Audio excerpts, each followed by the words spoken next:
வணக்கம் நண்பர்களே. எஸ்பிஓ சைட்லேருந்து வந்திருக்கிற லேட்டஸ்ட் அப்டேட் என்னன்னு கேட்டிங்கன்னா, 2 நாளைக்கு முன்னாடி நம்ம டெலகிராமில் ஒரு செட்டிங்கை ஆன் பண்ண சொல்லியிருந்தாங்க. என்ன செட்டிங் கேட்டிங்கன்னா, உங்களை அதர் குரூப்பில் ஜாயின் பண்ணுற மாதிரி நீங்கள் யாருனாலும் உங்களை அதர் குரூப்பில் ஜாயின் பண்ணக்கூடிய அந்த செட்டிங்கை ஆன் பண்ண சொல்லியிருந்தாங்க. அது இப்போதைக்கு வேண்டாம். நாங்கள் வேறு மெத்தடு நாங்கள் ட்ரை பண்ணிகிட்ருக்கோம். அதனால் நீங்கள் மறுபடியும் அதை நீங்கள் உங்களை யாரும் குரூப்பில் ஜாயின் பண்ணாத அளவுக்கு நீங்கள் அதை ஆஃப் பண்ணிடுங்க அப்படின்னு சொல்லியிருக்காங்க. அது எப்படி நான் அந்த வீடியோவில் சொல்கிறேன்.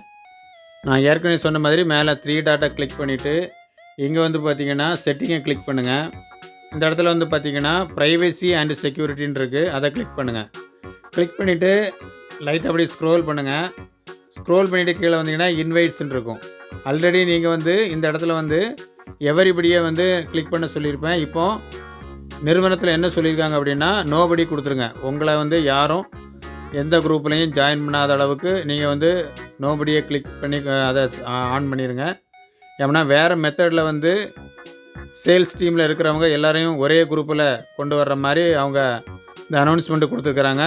அதனால் கரெக்டாக நீங்கள் உங்களை வேறு யாரும் எந்த குரூப்லேயும் ஜாயின் பண்ணாத அளவுக்கு நீங்கள் அதை நோபடியை ஆன் பண்ணி வச்சுக்கோங்க. சரிங்களா? அடுத்த அப்டேட்டு என்னென்னு நீங்கள் தெரியறதுக்கு நம்ம சேனலை சப்ஸ்கிரைப் பண்ணிக்கோங்க. தேங்க்யூ.